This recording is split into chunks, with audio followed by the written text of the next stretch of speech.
Bonjour et merci de nous rejoindre, ceux qui nous rejoignent actuellement sur Coezy pour ce premier temps de parole. Ce matin, nous accueillons Patrick Croissando, il est directeur de l'IEDOM. Monsieur, bonjour. Bonjour. Ravi de vous accueillir. On vous a accueilli il y a quelques semaines pour l'endettement à Mayotte. C'est pour un tout autre sujet que vous venez aujourd'hui, puisqu'on va parler de la semaine de l'éducation budgétaire, financière et économique. Alors, ce qu'il faut dire, c'est que ça rentre dans le cadre de la 10e édition de la Global Money Week, qui est organisée par l'OCDE, sur le thème « Bâtissez votre avenir, soyez malin avec votre argent ». Qu'est-ce que c'est que cet événement, Monsieur Croissando ? Alors effectivement, c'est l'OCDE qui a lancé cette initiative il y a 10 ans maintenant, cette Global Money Week, donc est un événement international qui se déroule dans plus de 50 pays dans le monde. L'OCDE, vous le savez, cette organisation de coopération et de développement économique a notamment pour mission d'œuvrer à la mise en place ou à guider les politiques dans la politique pour une meilleure vie, je dirais, pour simplifier. Et l'OCDE, il y a 10 ans, suite à quelques études, avait déterminé que ce sujet de l'éducation financière était peu présent dans les politiques des États, et que cette politique, une politique en tout cas d'éducation budgétaire, financière, économique, avait pour finalité, lorsqu'elle était mise en œuvre, avait pour finalité et en tout cas pour objectif une réduction des inégalités sociales. La France s'est saisie de ce sujet il y a 5 ans. La Banque de France la France, dans un premier temps, s'est saisie de ce sujet. L'État français s'est saisi de ce sujet et a désigné la Banque de France et IEDOM, sa filiale, comme opérateur de cette stratégie budgétaire, économique et financière des publics. Vaste sujet.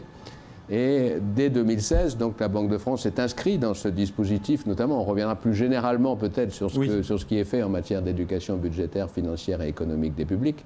En tout cas, il y a 5 ans, la Banque de France s'est inscrite et l'IEDOM dans ce dispositif et donc participe à cette semaine, donc cette semaine du 21 mars au 27 mars, là, cette année. Alors à qui s'adresse-t-elle cette semaine ? Cette semaine s'adresse initialement et directement, c'était une semaine qui était plutôt et qui reste dirigée plutôt vers les jeunes. Vers les jeunes que l'on a élargi auprès des publics principalement destinataires de cette éducation ou pour lesquels le besoin est sans doute le plus criant. Ce sont bien sûr les jeunes, on y revient, ce sont également les populations fragiles. Et puis, les populations fragiles, on y a ajouté ensuite les entrepreneurs, les jeunes entrepreneurs en début de les créateurs d'entreprises notamment. Les créateurs notamment, et d'une manière plus générale, l'ensemble des publics. Le grand public, dont nous sommes également, est destinataire de quelques initiatives en matière d'éducation. Alors il y a un partenariat avec l'Éducation nationale, avec le rectorat, vous faites des interventions dans les établissements, et puis il y a ce quiz aussi au niveau national pour obtenir un passeport d'éducation financière. À quoi ça sert un passeport d'éducation financière ? Effectivement, nous avons de longue date un partenariat avec l'Éducation nationale. Nous reviendrons sur ce que nous avons fait dans cette semaine de l'économie, et parmi d'autres actions effectivement en partenariat avec l'Éducation nationale, initiative a été lancée pour développer un passeport financier à l'attention de l'ensemble des élèves de 4e, des collèges de France. Pourquoi 4e ? On commence à toucher peut-être à ces notions de budget C'est ça. Les questions budgétaires, financières sont présentes dans la vie des jeunes sans qu'ils puissent toujours en percevoir l'intérêt ou en comprendre le sens. L'Éducation nationale, qui sont des spécialistes, nous ont effectivement indiqué que c'était sans doute la classe d'âge la plus pertinente pour commencer à leur donner, c'est l'âge où on aura son premier compte bancaire peut-être, où on va commencer à avoir un peu d'argent de poche. Donc comment gérer tout cela ? Il nous semblait important effectivement de leur donner quelques bases.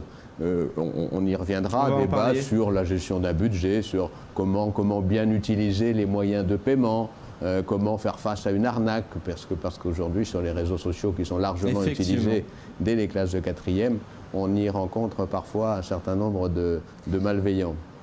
Est-ce qu'il y a un projet pour intégrer peut-être au long terme dans les programmes scolaires cette éducation par 1 heure ou 2 heures par an ou voilà, est-ce que ça c'est quelque chose qui est dans les petits papiers ? Oui, on a déjà quelques bribes de ces éléments qui sont intégrés souvent un peu plus tard dans les cycles scolaires. Le partenariat avec l'éducation nationale donc, nous permet dans un premier temps de développer ce passeport financier donc, qui va permettre déjà une première passe, on va dire, d'information auprès des jeunes. Nous avons développé d'autres supports en partenariat toujours avec l'éducation nationale pour permettre aux professeurs de se saisir d'un certain nombre de ressources qui sont maintenant à leur disposition pour aller un peu plus loin que ce passeport financier. Et c'est souvent ce qui se passe dans les collèges, dans ce que l'on a fait une fois encore, et on y reviendra cette semaine. Les professeurs nous ont indiqué qu'ils allaient pouvoir rebondir sur cette première passe d'éducation dans le cadre d'un programme de mathématiques, on le comprend bien, oui, mais également de français, parce que c'est un vocabulaire. Il faut l'intégrer dans les matières, effectivement. Il faut l'intégrer dans les matières. Hein, et puis dans les matières économiques, une fois encore, un peu plus tard, au niveau primaire ou terminal. Peut-être avant de parler des événements qui se déroulent cette semaine, qui se sont déroulés et qui continuent de se dérouler cette semaine, finalement les banques aussi sont au cœur de tout ça, puisque qui dit budget dit banque. On imagine, c'est vrai qu'on entend souvent à Mayotte des porteurs de projets dire les banques ne nous suivent pas. Peut-être qu'aussi s'il y a cette éducation qui se développe, elles seront peut-être moins frileuses parfois, parce que les foyers, les ménages, les porteurs de projets vont avoir des bases, savoir comment gérer leur budget. C'est vrai que finalement on ne l'apprend pas, c'est quelque chose qu'on n'apprend pas dans la vie quotidienne. On n'est presque pas armé face à ça. En étant un peu plus armé, peut-être que ça va aussi inciter les banques à être moins frileuses parfois. Qu'est-ce que vous en pensez? J'imagine que vous êtes en contact aussi avec les banques, notamment sur le territoire. Bien sûr. Nous sommes en contact avec les banques, avec les entreprises, avec les particuliers, avec les travailleurs sociaux. Qui vous font part des difficultés. De populations, qui nous font part de difficultés. Plusieurs choses. Oui, alors effectivement, on ne nous l'apprend pas. La Banque de France a mené des enquêtes qui ont fait apparaître que 69% des personnes interrogées jugeaient leur connaissance financière moyenne ou passable. Et 80% d'entre eux avaient ce même sentiment, celui que vous venez de livrer, en disant « mais il serait bien qu'il y ait cette éducation ». Voilà, alors je reviens sur la question. Alors, il est évident que donner des bases, notamment aux créateurs de projets, puisque là on parle plutôt de la relation, vous m'invitiez sur le terrain de la relation entre les entreprises créateurs de projets et les banques. Oui, les chefs d'entreprise ou les futurs chefs d'entreprise ne sont pas toujours armés, on l'a dit, et n'ont pas toujours les connaissances nécessaires. Donc il est indispensable que ces personnes-là sachent effectivement construire un business plan, sachent dialoguer avec leurs banques. Et en fait, les banques frileuses, je ne suis pas certain que les banques soient frileuses. Aujourd'hui, quand on regarde la progression notamment des encours de crédit, cette progression est très significative, et notamment à Mayotte. À Mayotte. Les banques ne sont pas frileuses. Il y a un vrai sujet, je crois, de dialogue banque-entreprise. Et quelque part, nous venons, à travers ce dispositif d'éducation, œuvrer pour faciliter ce dialogue. Comment doit-on parler à son banquier? Que doit-on présenter à son banquier? Il est clair qu'on est souvent confronté, et on le reçoit ça, des chefs d'entreprise qui viennent nous dire « je ne comprends pas, mon projet est magnifique et j'arrive pas à convaincre et le banquier ne veut pas me prêter d'argent ». Bien souvent, lorsqu'on va un peu plus loin dans le dossier, on s'aperçoit qu'effectivement, les mots n'étaient pas là, le dossier n'était pas là, on n'avait pas le bon dossier pour être certain de disposer d'un crédit. Donc je pense que c'est un vrai sujet de dialogue banque-entreprise. Je rappelle au passage que la Banque de France, l'IEDOM, assure une mission de médiation du crédit. C'est une mission qui est très directement fait pour cela, pour faciliter le dialogue. Une entreprise, je le rappelle à nos auditeurs chefs d'entreprise, qui rencontrent une difficulté pour obtenir un crédit, qui n'ont pas de réponse de leur banque, peuvent s'adresser à l'IEDOM qui pourra ouvrir cette phase de médiation. Alors, vous l'avez dit, on a eu des interventions dans les établissements scolaires, auprès des porteurs de projets, également du côté du RSMA, par rapport à tous ces événements que vous avez organisés cette semaine. Pourquoi, par exemple, le RSMA? Comment vous avez construit finalement cet événement à Mayotte? Alors, le RSMA, pourquoi? Parce que donc, le partenariat ou les actions auprès du RSMA ne sont pas nouvelles à Mayotte. L'éducation financière, une fois encore, ça a 5 ans. Là, on s'inscrit dans une semaine particulière. Le RSMA, pourquoi? Parce que le RSMA, c'est cette institution qui rassemble des jeunes en phase de démarrage ou de redémarrage dans la vie, d'insertion professionnelle. C'est clairement, et peut-être de futurs créateurs d'entreprises, puisqu'on vient les initier à un métier. Et effectivement, c'est aussi des jeunes qui vont recevoir pour la première fois, peut-être pour un certain nombre d'entre eux en tout cas, un revenu. Donc piloter tout cela, c'est important à ce moment-là pour ces jeunes dans leur parcours de pouvoir leur donner ces bases dont on parlait. Ce qu'on rappelle, le RSMA, c'est moins de 25 ans pour moins de 25 intégrer ans, effectivement, le régiment. Mais qui sont une fois encore en phase d'intégration dans le monde professionnel. Donc il y a vraiment eu cette adaptation finalement au contexte local qui a fait que vous êtes plus allé vers certains publics que d'autres. Une fois encore, la semaine de l'EducFi, c'est plutôt orienté vers les jeunes. Oui. Donc porteurs de projets, ils sont jeunes. RSMA, à moins de 25 ans, ça reste jeune. Effectivement. Collégiens, encore plus jeunes. Mais tout ça, c'est notre public de jeunes. Alors, Monsieur Croissando, comment gérer son budget ? Quelques astuces, donnez-nous quelques astuces à nos téléspectateurs, à nos auditeurs ce matin, qui effectivement sont dans une situation où des fois ils ont du mal avec les priorités. Qu'est-ce qu'on doit prioriser ? Comment on fait ? Quelques astuces pour gérer au mieux son budget. Alors effectivement, ça fait partie de des messages que l'on a livrés aux collégiens comme au RSMA, aux porteurs de projets. L'approche a été différente, on était plus sur des sujets d'analyse financière. On apprend effectivement à construire d'abord et à respecter un budget. Alors on va commencer par dire un budget, à quoi ça sert? Pourquoi faire un budget?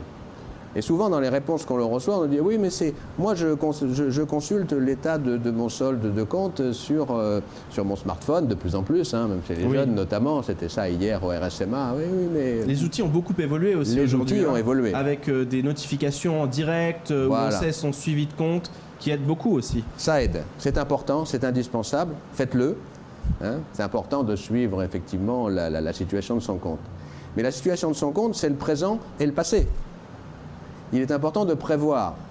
On a tous des projets, ou en tout cas, lorsque la situation financière, et on le souhaite à tous, permet d'envisager des projets, il faut pouvoir les anticiper et les projeter. Le budget, c'est la vision future, la gestion de son compte. On regarde le passé, le budget, on va tenter de prévoir l'avenir. Compliqué de prévoir l'avenir, mais en tout cas d'anticiper et de faire des hypothèses. Donc un budget, c'est cela, c'est alors plusieurs moyens de le faire de manière très pratique. Pour ceux, les adeptes encore du papier et du crayon, on peut tout à fait prendre une page blanche et construire son budget, dans lequel on va d'un côté indiquer ses ressources, ses revenus, les entrées d'argent, prévoir les entrées d'argent, ce que l'on gagne chaque mois, et puis sur la colonne d'en face, à droite, on va y inscrire ses dépenses. Alors avec peut-être des niveaux de dépenses prévus. Effectivement, des dépenses prévues. Il y a des charges qui sont fixes et non négociables. Oui. Je pense notamment au loyer, aux factures, à certaines factures.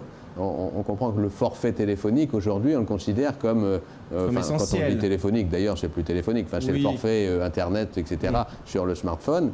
Il est important. Le forfait communication. Forfait communication. Il est important, c'est une charge fixe, on le considère comme indispensable. Avec pour autant, et à côté de ça, on a des charges également qui sont régulières, qui sont mensuelles, mais qui sont variables, notamment le hors-forfait du forfait communication. Donc on y reviendra, attention. On a bien évidemment un certain nombre l'alimentation fait partie de son budget. Celui-ci, il est variable aussi, on peut le faire fluctuer. Si on va au restaurant tous les jours, effectivement, il sera plus important que si on mange chez soi. Et puis c'est conditionné, on le voit actuellement, on en parle à l'inflation aussi. Et qui plus est, il y a ce sujet d'inflation. Bon voilà. Et puis on a aussi la possibilité d'inscrire dans son budget, lorsqu'on en a la possibilité, des dépenses qui là sont vraiment des dépenses sur lesquelles on peut influer, qui sont vraiment à notre main. Ce sont les dépenses de loisirs, de l'habillement, même s'il y a un niveau d'habillement quand même nécessaire, mais en tout cas l'habillement, on peut effectivement faire varier, les cadeaux, un ami, etc. Donc on construit ce budget, et ensuite ce budget, il faut le faire vivre, le faire suivre. Donc je le disais, on peut le faire simplement l'inscrire au mois le mois sur une page de papier, On propose aussi d'ailleurs une petite application qui s'appelle Pilote Budget. C'est une application très simple, gratuite sur smartphone, qui a été validée par la Banque de France, IEDOM, et qui permet très simplement, donc on rentre ses revenus, ses dépenses, et puis on y retrouve ce que l'on appelle le reste à vivre. Le reste à vivre ou le reste pour vivre. Et ça, on le fait quand, monsieur Croissando? Au début du mois? Quand on vient de toucher peut-être son salaire? En général, on le fait au moment dans le mois où on va toucher son revenu principal, ou lorsque on a les décaissements principaux, si le loyer est le 2 du mois et qu'on reçoit son salaire le 5 du mois. Enfin, il faut régler cela en fonction de sa situation. On le fait une fois par mois. Donc c'est important ensuite, on a établi son budget. Alors évidemment, ce que l'on indique aussi, c'est l'éducation, c'est comprendre qu'il n'y a pas de petites économies. On insiste effectivement aussi sur l'intérêt et l'utilité de l'épargne pour se prémunir contre les imprévus. Ce sont des choses les véhicules, simples. Toutes ces choses qui peuvent tomber en panne. Le scooter qui tombe en panne ou le véhicule qui tombe en panne, il faut le réparer, ou la machine à laver, etc. Voilà globalement ce que l'on dit sur le budget, et puis ensuite on parle évidemment du compte bancaire, des moyens de paiement et de tous ces sujets. C'est déjà la fin de ce temps de parole, mais juste avant, est-ce que la population, est-ce qu'on le sait, on arrive à l'évaluer, est-ce qu'aujourd'hui la population à Mayotte sait gérer son budget? On a eu des chiffres de l'endettement, mais est-ce qu'ils sont vraiment représentatifs? Est-ce que c'est pas une partie émergée de l'iceberg aussi, cet endettement? Est-ce qu'aujourd'hui vous avez le sentiment, vous avez aussi des données qui vous permettent de dire qu'à Mayotte on sait gérer son budget? Sachant qu'on est sur un territoire, rappelons-le, avec 77% de la population qui vit sous le seuil de pauvreté. Voilà. Non, je crois qu'effectivement, vous avez commencé à dessiner les caractéristiques de la population mahoraise. Oui, le surendettement n'est pas le bon indicateur pour mesurer cette question. Surendettement, pour être surendetté, il faut avoir des charges. Une population, on en a parlé il n'y a pas très longtemps, c'était 24 dossiers l'an passé. Alors, est-ce que les Mahorais savent gérer leur budget? On n'a pas une vision suffisamment globale pour le dire, mais il nous semble tout de même qu'effectivement, à travers ce que vous venez de dire, à travers l'illettrisme, qui est tout de même aussi malheureusement un vrai sujet ici à Mayotte, à travers les expériences qu'on a pu avoir encore hier auprès de ces jeunes du RSMA, non, très clairement, on voit que l'on a vraiment sans doute beaucoup à faire, à œuvrer pour passer les messages autour de cette gestion budgétaire. D'où cette semaine de l'éducation budgétaire, financière et économique. Merci beaucoup, monsieur Croissando. Je rappelle que vous êtes directeur de l'IEDOM. C'était passionnant. On vous accueillera encore avec plaisir pour parler de ces sujets-là, parce que c'est un vrai sujet de société, finalement, la gestion de son budget, et ne pas se mettre dans des difficultés, parce que c'est aussi ça, parce qu'après, ça peut être très, très compliqué. Merci beaucoup d'avoir été avec nous ce matin. C'est tout pour ce temps de parole. Tout de suite, la suite de nos programmes.